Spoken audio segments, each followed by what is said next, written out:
A lesson on Gracie Jiu-Jitsu. Yep. Royce, this fight was talked about for so long, and you always kind of, no, I'm not interested, not interested. What finally clicked that you said, I'm ready to get back in there? What do you mean it's been talked for so long? When I heard was when Scott Coker approached me. I guess he's been bugging Scott Coker for a while. I didn't hear about that until when Scott Coker approached me. I was like, nah, come on, really? I'm out. He's like, nope. He wants a piece of you. It's like, all right, let's do it. Now that it's finally here, what does it feel like to be this competitive, have those juices flowing, and being preparing for a fight? It's I travel about 7 months of the year. I love to travel. I love to be on the road teaching. My father built instructors, not fighters. We fight to prove that our style is good. It's a good self-defense style. It's the best self-defense style out there. That's why we fight. But he didn't build fighters, he built instructors. So it's in between travel or fighting. I love both, man. I love it. Royce, because you guys have fought before, is there anything new that he might throw or anything you might throw new at him? How well do you guys know each other at this point?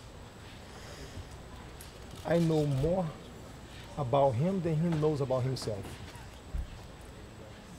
Is there anything new that you could throw his way that he doesn't know about?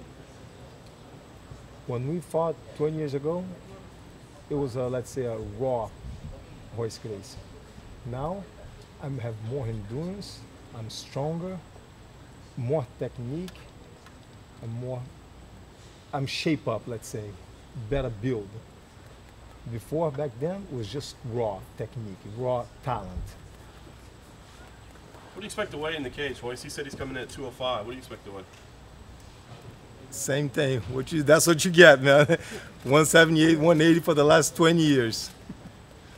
Looking back at the first fight, obviously all those years ago, to now, the two of you, like what it means to MMA, have you sat and thought about the fact that you can bridge the gap from today's generation of fans to starting it all, back in 1993, the two of you fighting again?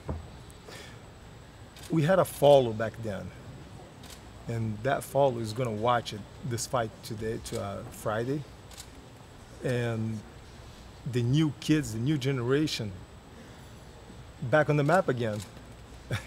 But from seeing like where MMA has grown and you being at the forefront from the beginning till now, having your kids watch you compete for the first time, things like that, what does that mean to you? I'm a product of my father's work. So I'm here to show the technique that he developed.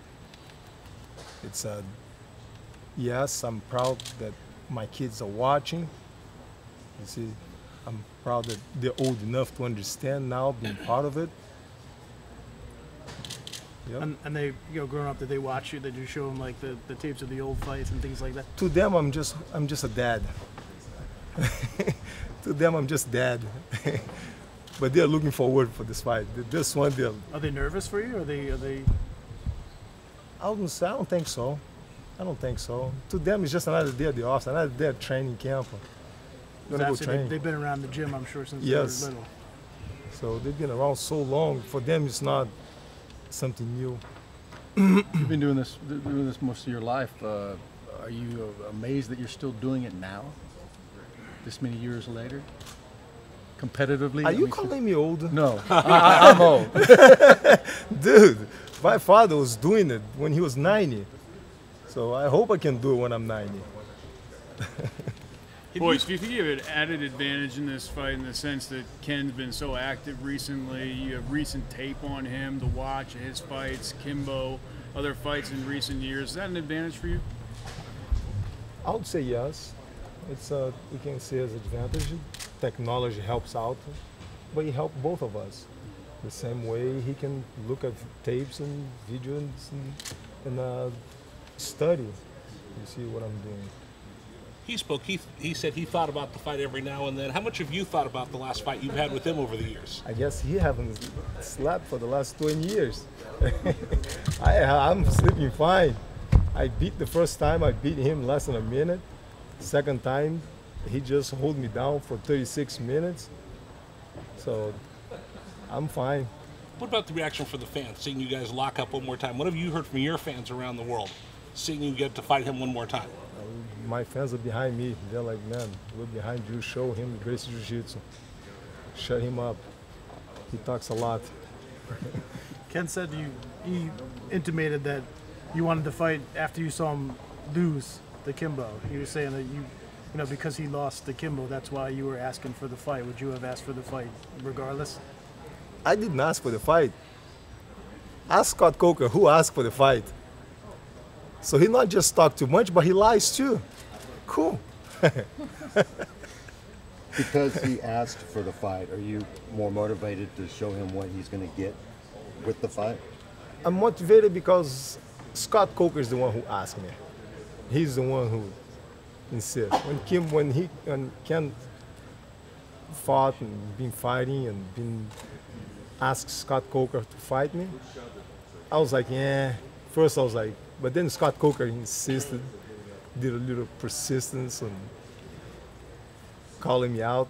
It's like, all right, let's do this. Let's do it. So could it be a case of be careful what you ask for? Pretty much. Pretty much. Yeah, a case of be careful what you ask for. I mean, he's the one that been losing sleep for the last 20 years. Inside of his mind, he can't understand how can somebody with all that physique and all that strength lose to somebody like me, like skinny. What's it feel like to be in a fight camp again? Like, you know, obviously you've trained all the time and you stay in shape all the time and you roll all the time. Obviously jiu-jitsu is your life, but to actually be getting ready for a fight again, you know what I'm saying? Like to actually be in a camp. I love it. It's taking care of myself. It's my turn. You see, normally I'm on the other side. I'm teaching, taking care of the other people, giving out. Now I'm just taking in. They're just giving to me. So. And how do you think you're going to feel when the lights hit and you actually walk in the cage for the first time in you know, several years now? Are you going to feel at home, or do you think it'll I'm be any at home. different? I'm ready to do it today. I was ready to do it when we signed, when we announced. Does it inspire you to carry on? Do you think you'll go past this? Or is it kind of reigniting a fuel for competition? Yeah. Yes. But I got it one at a time. Yep. You and I have talked about before the Gracie name, what it means, the legacy of your father. What about the chance at this point in your age, your career, showing Gracie Jiu-Jitsu to a whole new group of kids that weren't old enough to see the first fight? How much are you looking forward to continuing that legacy to a new generation of fans? I'm a teacher. I'm here to teach. So, yep, I'm looking forward to that. So they know what the Gracie name means in real life instead of seeing it on a tape? We show. We don't just talk.